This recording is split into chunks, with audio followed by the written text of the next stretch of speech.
Hello students, मैं Shaheena mission ज्ञान से आप सभी का स्वागत करती हूँ। राजस्थान सरकार और वेदांता के CSR इनिशिएटिव ई कक्षा में बच्चों आज हम पढ़ेंगे क्लास 12 का चैप्टर 13 जिसका नाम है इंश्योरेंस। इस चैप्टर के 4 वीडियोस ऑलरेडी हो चुके हैं, आप उसको देखिएगा ज़रूर। आज के वीडियो जो वीडियो नंबर 5 है उसके अंदर हम जानेंगे बीमा के उद्देश्य एवं उसके कार्य, मतलब जो ऑब्जेक्टिव होता है इंश्योरेंस का वो क्या है, क्यों इंश्योरेंस लोग बाग करवाते हैं, उसके बारे में मैं आपको 1 बाय 1 सारी चीज़ें बताऊंगी। तो देखिए बच्चों, बीमा के उद्देश्य एवं कार्य को हम 3 पार्ट में क्लासिफाई करेंगे। ठीक है, बीमा के जो उद्देश्य हैं, जो बीमा के कार्य हैं, जो वर्क है बीमा का, उसको हम 3 पार्ट में क्लासिफाई करेंगे और ये तीनों पार्ट को हम बोलेंगे प्राथमिक उद्देश्य, ठीक है, दूसरा है सहायक उद्देश्य और तीसरा है सामान्य उद्देश्य। प्राथमिक उद्देश्य को आप प्राथमिक कार्य बोल सकते हैं, सहायक उद्देश्य को आप सहायक कार्य बोल सकते हैं और सामान्य उद्देश्य को आप सामान्य कार्य बोल सकते हैं। अब हम 1 बाय 1 प्राथमिक कार्य के बारे में पढ़ेंगे, फिर सहायक कार्य के बारे में पढ़ेंगे, फिर हम उसके बाद और सारी चीज़ें पढ़ेंगे। तो सबसे पहले देखिए प्राथमिक उद्देश्य के बारे में पढ़ा रही हूँ मैं आपको कि जो मेन रोल है बीमा का, इंश्योरेंस करवाने का, वो क्या है, वो हम इस टॉपिक में जानेंगे। तो सबसे पहला पॉइंट है जोखिमों के विरुद्ध निश्चितता प्रदान करना। ठीक है, तो जोखिम होते हैं, हर एक व्यक्ति की लाइफ के अंदर जोखिम होते हैं। अब इन जोखिम के अगेंस्ट सर्टेनिटी प्रोवाइड करना, और ये बीमा का प्राथमिक उद्देश्य होता है। तो देखिए जो बीमा का मूलभूत उद्देश्य मतलब होता है कॉमन, जो मेन रीज़न होता है किसी व्यक्ति के द्वारा इंश्योरेंस करवाने का, वो ये है कि जो बीमित व्यक्ति है वो अपने जोखिम को कम करता है तथा हानि की जो अनिश्चितताएं होती हैं उसको कम करना चाहता है, इसलिए वह व्यक्ति, जो बीमित व्यक्ति है, वो इंश्योरेंस करवाता है। ठीक है, इनमें से कुछ जोखिमों को एक निश्चित राशि, जिसे हम बोलते हैं प्रीमियम के रूप में देकर बीमाकर्ता को हस्तांतरित कर सकते हैं। आप ये जो आपकी अनिश्चितता है वो आप किसको दे सकते हैं? बीमाकर्ता को दे सकते हैं, जो बीमा कर रहा है उस कंपनी को दे सकते हैं, उसको हस्तांतरित कर सकते हैं। बीमाकर्ता बीमित को विश्वास दिलाता है। यहाँ पर बीमाकर्ता कौन है? जो संस्था जो कि इंश्योरेंस करवाती है, और बीमित कौन है? जो व्यक्ति जो इंश्योरेंस लेता है। यहाँ पर बीमाकर्ता बीमित को क्या दे रहा है? विश्वास दिला रहा है कि अगर हानि होगी तो हानि का भुगतान किया जाएगा, और ये हानि का भुगतान किसके द्वारा किया जाएगा? बीमाकर्ता के द्वारा किया जाएगा। किसके बदले किया जाएगा? प्रीमियम के बदले किया जाएगा। अब देखिए, ऐसी निश्चितता प्रदान करने के लिए बीमाकर्ता क्या लेता है? प्रीमियम लेता है। तो प्रीमियम क्या है? प्रीमियम वह पैसा है जो कि एक बीमित व्यक्ति बीमाकर्ता को अनिश्चितता के बदले उसे निश्चितता प्रदान करने के लिए देता है। ठीक है, तो पहला पॉइंट हमें समझ में आ गया। जो प्राथमिक उद्देश्य है बीमा का वो ये है जोखिमों के विरुद्ध निश्चितता प्रदान करना। जो जोखिम होते हैं, जो रिस्क फैक्टर होते हैं, उसके अगेंस्ट इसको सर्टेनिटी प्रोवाइड करना। दूसरा पॉइंट है सुरक्षा प्रदान करना। सुरक्षा मतलब होता है सिक्योरिटी। ठीक है, सुरक्षा मतलब क्या होता है बच्चों? सिक्योरिटी प्रोवाइड करना। तो जो बीमा का उद्देश्य है कि जो हमें आर्थिक हानि होती है, आर्थिक हानि मतलब होता है पैसे से रिलेटेड हमें किसी प्रकार का लॉस होता है, उस लॉस के अगेंस्ट ये जो बीमा है वो सुरक्षा प्रदान करता है, सिक्योरिटी प्रदान करता है। ठीक है, इसके द्वारा कोई भी व्यक्ति या संस्था अपनी हानि के जितने भी संभावित अवसर होते हैं उनके विरुद्ध क्या पा लेती है? सुरक्षा प्राप्त कर लेती है। तो बेसिकली अगर हम देखें, बीमाकर्ता यहाँ पर उसको क्या देता है? आर्थिक हानि के बदले उसको सिक्योरिटी प्रोवाइड करता है कि किसी भी प्रकार की अगर बीमित व्यक्ति को हानि होगी तो यहाँ पर जो बीमा करता है वो उसकी इस आर्थिक हानि को भुगतान करेगा। ठीक है, इस आर्थिक हानि के बदले उसको पैसा प्रदान करेगा, उसे सिक्योरिटी दी जाएगी। ठीक है, नेक्स्ट पॉइंट देखिए, जोखिमों का विभाजन एवं फैलाव करना। यहाँ पर जो जोखिम है, जो रिस्क फैक्टर है, उसको अलग अलग पार्ट में डिवाइड कर दिया जाता है, उसको डिस्ट्रीब्यूट कर दिया जाता है। तो देखिए, जो बीमा का प्राथमिक उद्देश्य में जोखिमों का विभाजन करना है, ये जो विभाजन है वो समान प्रकार के जो जोखिम से घिरे हुए व्यक्ति होते हैं, मान के चलिए बहुत सारे लोग हैं, ठीक है, जो कि अपना क्या करवाते हैं, लाइफ इंश्योरेंस करवाते हैं। ये एक्स है, ये वाई, ये जेड, ये ए, ये बी, ये व्यक्ति हैं, इनके पास एक समान जोखिम है। इन्होंने क्या ले लिया, इन्होंने ले लिया लाइफ इंश्योरेंस। अब ये जो लाइफ इंश्योरेंस लेते हैं तो बाय चांस यहाँ पर ये सारे लोग क्या देंगे, ये बीमाकर्ता को क्या देंगे, प्रीमियम देंगे। जब ये प्रीमियम देंगे तो मान के चलिए एक्स की यहाँ पर मौत हो गई, तो इसको जो आर्थिक हानि हो रही है उसका फैलाव यहाँ पर सभी व्यक्तियों पर पड़ेगा, ठीक है। तो यहाँ पर देखिए, बीमा का प्राथमिक उद्देश्य जोखिमों का विभाजन करना होता है। यह विभाजन, ठीक है, यह जो डिस्ट्रीब्यूशन, ये जो विभाजन होता है वो समान प्रकार के जोखिमों से घिरे हुए व्यक्तियों के अंतर्गत किया जाता है। ये सभी व्यक्ति, ये सारे व्यक्ति जो कि एक सेम चीज़ों के अंडर हैं, उनके वो क्या दे रहे हैं, वो सभी व्यक्ति प्रीमियम के रूप में एक कोष में अंशदान करते हैं। यहाँ पर ये सारे व्यक्ति क्या दे रहे हैं, प्रीमियम दे रहे हैं, और जब ये प्रीमियम देंगे तो एक कोष बन जाएगा, ठीक है, एक कोष बन जाएगा, ठीक है। अब उनमें से किसी भी सदस्य को अगर फ्यूचर में हानि होती है तो इस कोष में से उसको क्या कर दी जाएगी, क्षतिपूर्ति कर दी जाएगी। क्या कर दी जाएगी बच्चों, क्षतिपूर्ति कर दी जाएगी, ठीक है, जिससे उसको आर्थिक हानि नहीं होगी, ठीक है। नेक्स्ट पॉइंट देखिए, जोखिमों का मूल्यांकन करना। मूल्यांकन मतलब होता है इवैल्यूएट करना, ठीक है। देखिए, बीमा एक ऐसा तरीका है, एक ऐसा मेथड है जिससे आप फ्यूचर में होने वाले जो लॉस है उसको इवैल्यूएट कर सकते हैं, उसको मूल्यांकन कर सकते हैं। तो देखिए, बीमा जो इंश्योरेंस है वो बीमित के जोखिम, जो उसका रिस्क फैक्टर है, उसका मूल्यांकन करता है और उसका निर्धारण भी करता है। पहले उसका मूल्यांकन करेगा कि फ्यूचर में अगर उसको लॉस होता है तो उसका जो लॉस है वो उसका मूल्यांकन किया जाएगा, और इसका जब मूल्यांकन हो जाएगा उसी प्रकार से उसका प्रीमियम भी डिसाइड कर लिया जाता है, ठीक है।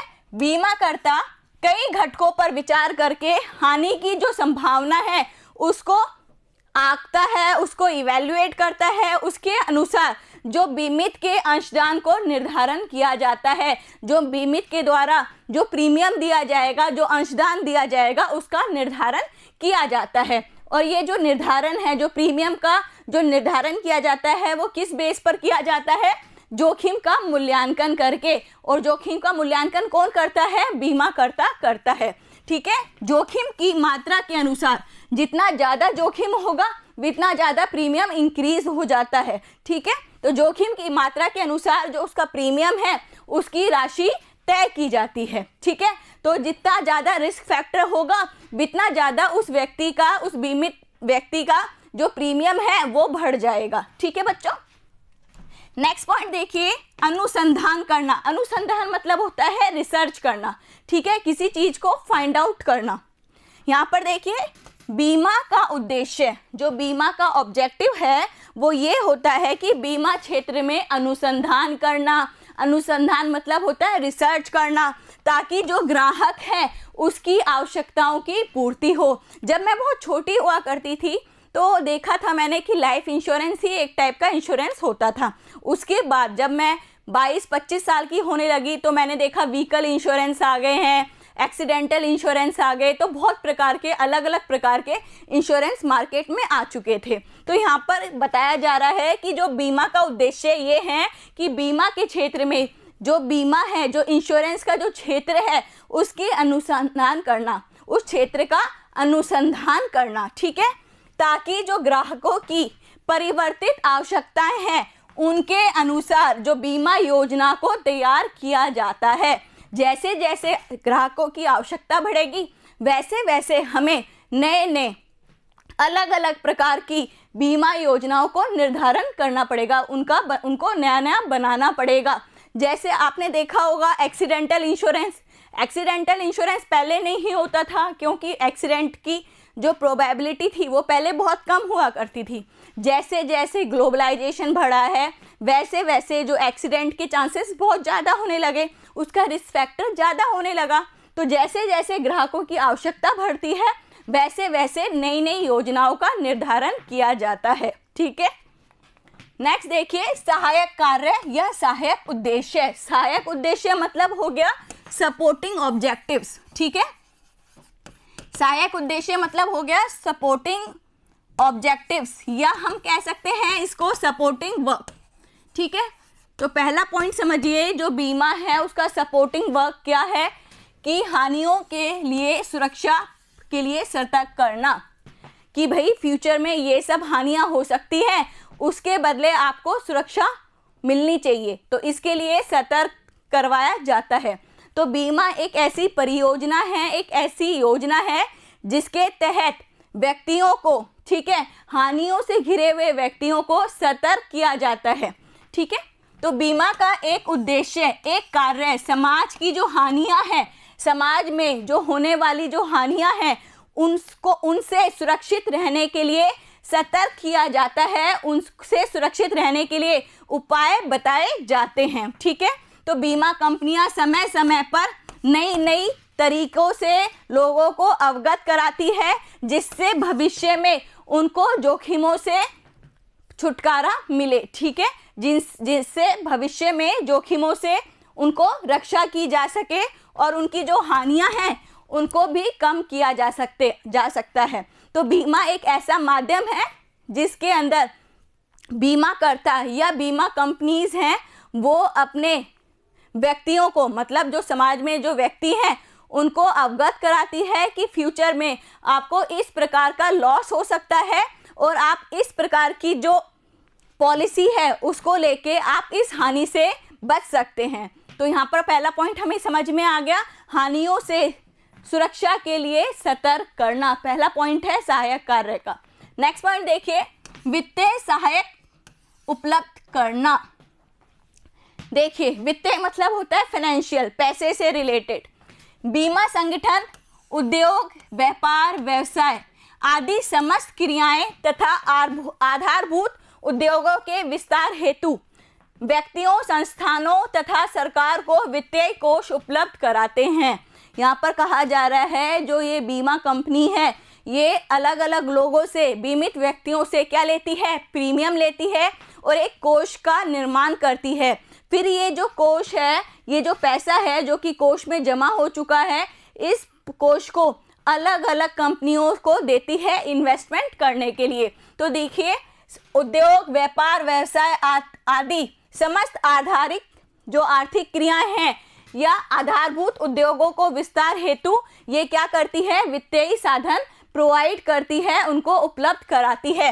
देखिए प्रीमियम हमने क्या किया है, अलग अलग बीमित व्यक्तियों ने प्रीमियम दिया, ये प्रीमियम एक जगह इकट्ठा हो गया, कोष बन गया, फिर इस कोष को अलग अलग उद्योगों में, अलग अलग व्यापार में, व्यवसाय में या ऐसी क्रियाओं में जो जिसके अंदर आप क्या करते हैं, उद्योगों का विस्तार करते हैं, उन सारी को जो औद्योगिक इकाइयां हैं उनको क्या प्रोवाइड करती हैं, ये वित्तीय कोष उपलब्ध कराती हैं। ठीक है, अब देखिए इन बीमा कंपनियों के पास क्या होता है, विशाल वित्तीय कोष होता है।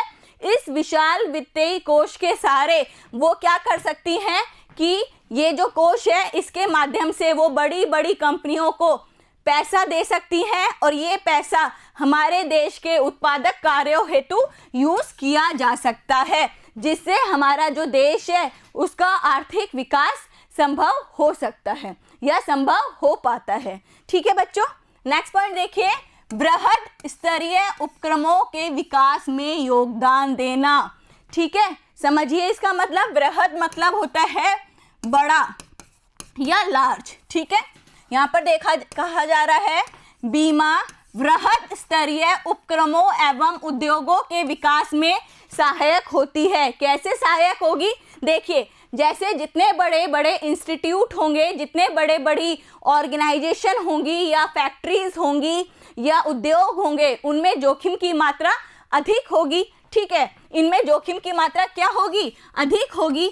ऐसी स्थिति में ये क्या करती हैं, उनको वित्तीय साधन प्रदान करती हैं जिन्होंने संभावित जोखिमों के विरुद्ध अपनी संपत्तियों का बीमा करवा रखा हो। इसमें वित्तीय संस्थाओं के साधन हैं वो सुरक्षित हो जाते हैं। बेसिकली बड़ी बड़ी जो कंपनियां हैं वो क्या करती हैं, बीमाकर्ताओं के द्वारा अपनी संपत्तियों को सुरक्षित करवा लेती है, उनका बीमा करवा लेती है।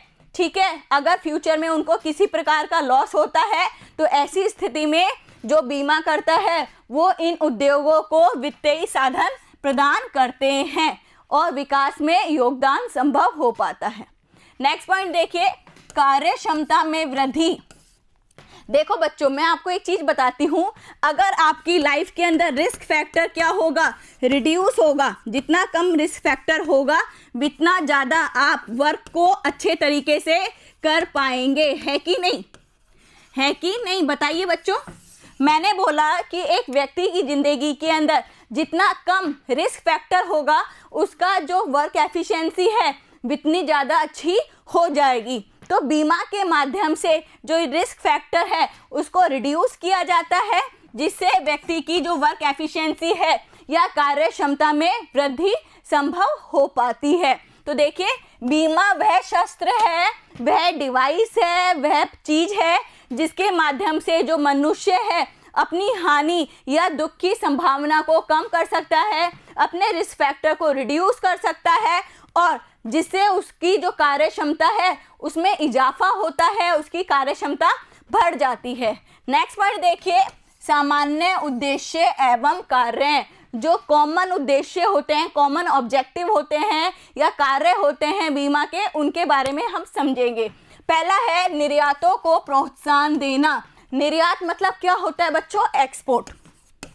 मैं आपको एक चीज़ बताती हूँ, जब हम कोई भी चीज़ को हमारे देश से दूसरे देश में भेजते हैं, ऐसी स्थिति में बहुत बार माल को हानि हो जाती है, लॉस हो जाता है, कंपनी डूब जाती है। ठीक है, ऐसी स्थिति में बीमा एक माध्यम है जिसके द्वारा निर्यात को प्रोत्साहन मिलता है।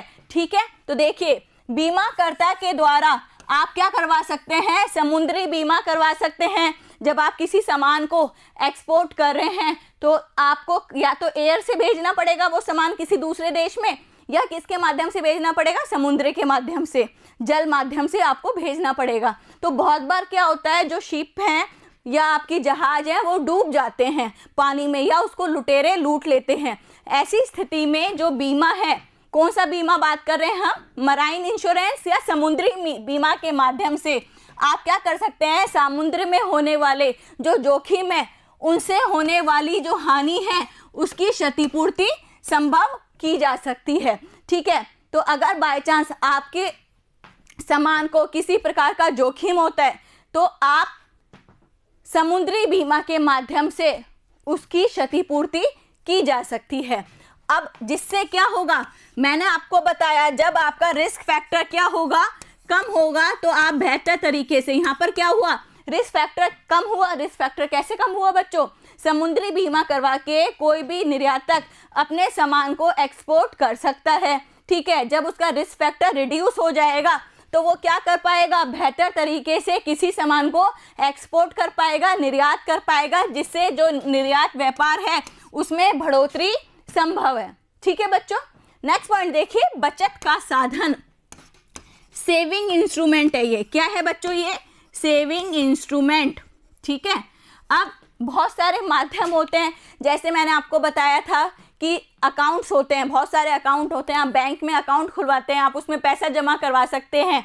ठीक है, वैसे ही आप ये कह सकते हैं जो इंश्योरेंस है, जो बचत है, वो भी एक ऐसा माध्यम है जिसके द्वारा आप क्या करवा सकते हैं, आप एक प्रकार की सेविंग कर सकते हैं। ठीक है, तो भारत में जो जीवन बीमा है, जीवन बीमा मतलब होता है लाइफ इंश्योरेंस। अगर इंडिया में माने, इंडिया में जो लाइफ इंश्योरेंस है ये बेस्ट मेथड है सेविंग का। ये सबसे अच्छा मेथड है किस चीज़ का बच्चों, सेविंग का। क्योंकि कई लोगों को बहुत बार जब वो अपना पैसा बीमा में जमा करवाते हैं, इंश्योरेंस में जमा करवाते हैं, तो उनको प्रीमियम के बदले आयकर में छूट मिल जाती है। पहला तो क्या होगा, टैक्स में सेविंग मिल जाएगी, टैक्स सेविंग हो जाएगी। दूसरा, उनको फ्यूचर के अंदर जितना उन्होंने पैसा जमा करवाया प्लस उनको इंटरेस्ट, ये दोनों चीज़ें मिल सकती हैं। तो इस प्रकार हम कह सकते हैं जो बचत है, जो एक प्रकार का बीमा है वो एक प्रकार का बचत का माध्यम है। ठीक है, तो बचत का साधन, भारत में जीवन बीमा बचत का अच्छा साधन माना जाता है, क्योंकि कई लोग बीमा प्रीमियम के माध्यम से आयकर में छूट ले लेते हैं। तो इस प्रकार से हम कह सकते हैं जीवन बीमा एक प्रकार का बचत का साधन है। ठीक है बच्चों, नेक्स्ट पॉइंट देखिए, सामाजिक सुरक्षा प्रदान करना। सामाजिक सुरक्षा मतलब होता है सोशल सिक्योरिटी मिलना। ठीक है, सोशल सिक्योरिटी मिलना। आप समझिए इसका मतलब क्या है। यह सामान्य लोगों के मृत्यु पर उनके जो आश्रित होते हैं, मान के चलिए एक व्यक्ति है, उसके आश्रित उनके बच्चे हो जाएंगे, उनकी बीवी हो जाएगी। अगर घर के मुखिया की मृत्यु के बाद जितने भी जो आश्रित होते हैं उनको यहाँ पर सुरक्षा मिल जाती है। ठीक है, उनके ऊपर किसी भी प्रकार का आर्थिक बोझ नहीं रहता। यह सामान्य लोगों के मृत्यु पर उनके आश्रितों को ही नहीं बल्कि बीमारी, वृद्धावस्था, गर्भावस्था आदि के समय भी स्वयं बीमित व्यक्ति को भी सुरक्षा प्रदान करती है। ये अलग अलग प्रकार की इंश्योरेंस होते हैं जिसके तहत आपको सोशल सिक्योरिटी मिलती है। ठीक है, बहुत सारी ऐसी भी सिक्योरिटी होती हैं, मतलब ऐसी भी आपके इंश्योरेंस स्कीम है जिसके तहत आपको ओल्ड एज पेंशन मिल सकती है। तो इसके अंदर आपको फ्यूचर में सोशल सिक्योरिटी मिल सकती है। वृद्धावस्था में आपको एक प्रकार की सोशल सिक्योरिटी या सामाजिक सुरक्षा भी प्रदान करते हैं। ठीक है, नेक्स्ट देखिए, ग्रामीण विकास कार्यक्रमों में योगदान करना। क्या पॉइंट बोला मैंने बच्चों? ग्रामीण विकास कार्यक्रमों में योगदान देना, कंट्रीब्यूट करते हैं। जो ग्रामीण के मतलब जो गांव के जो डेवलपमेंट होता है उसमें भी ये कंट्रीब्यूट करते हैं। ये ग्रामीण के अलग अलग प्रकार के बीमा होते हैं। देखो आपने देखा होगा लाइव स्टॉक इंश्योरेंस है ना, हट इंश्योरेंस, ऐसे बहुत प्रकार के जो इंश्योरेंस हैं जो कि हमारे जो विलेज है, जो गांव है, जो ग्रामीण पृष्ठ है उसको डेवलपमेंट में हेल्प करते हैं। ठीक है, तो ये ग्रामीण के जो विविध प्रकार के बीमा जैसे कि फसल इंश्योरेंस है, फसल बीमा है, लाइव स्टॉक इंश्योरेंस है, हट इंश्योरेंस है, विविध प्रकार के जो इंश्योरेंस है ये ग्रामीण पृष्ठभूमि के जो लोग हैं उनको सुरक्षा प्रदान करते हैं, उनकी संपत्ति को सुरक्षित करते हैं तथा उनके द्वारा लिए गए ऋणों के लिए उनका बीमा करके अनेक प्रकार की सहायता भी करते हैं। तो इस प्रकार से आज के वीडियो में हमने जाना बीमा के अलग अलग उद्देश्य, जिनको हमने 3 पार्ट में क्लासिफाई किया था। प्राथमिक उद्देश्य, सहायक उद्देश्य तथा कॉमन उद्देश्य बोल सकते हैं या सामान्य उद्देश्य हम बोल सकते हैं। आज के लिए बस इतना ही, बने रहें ई कक्षा के साथ। Thank you.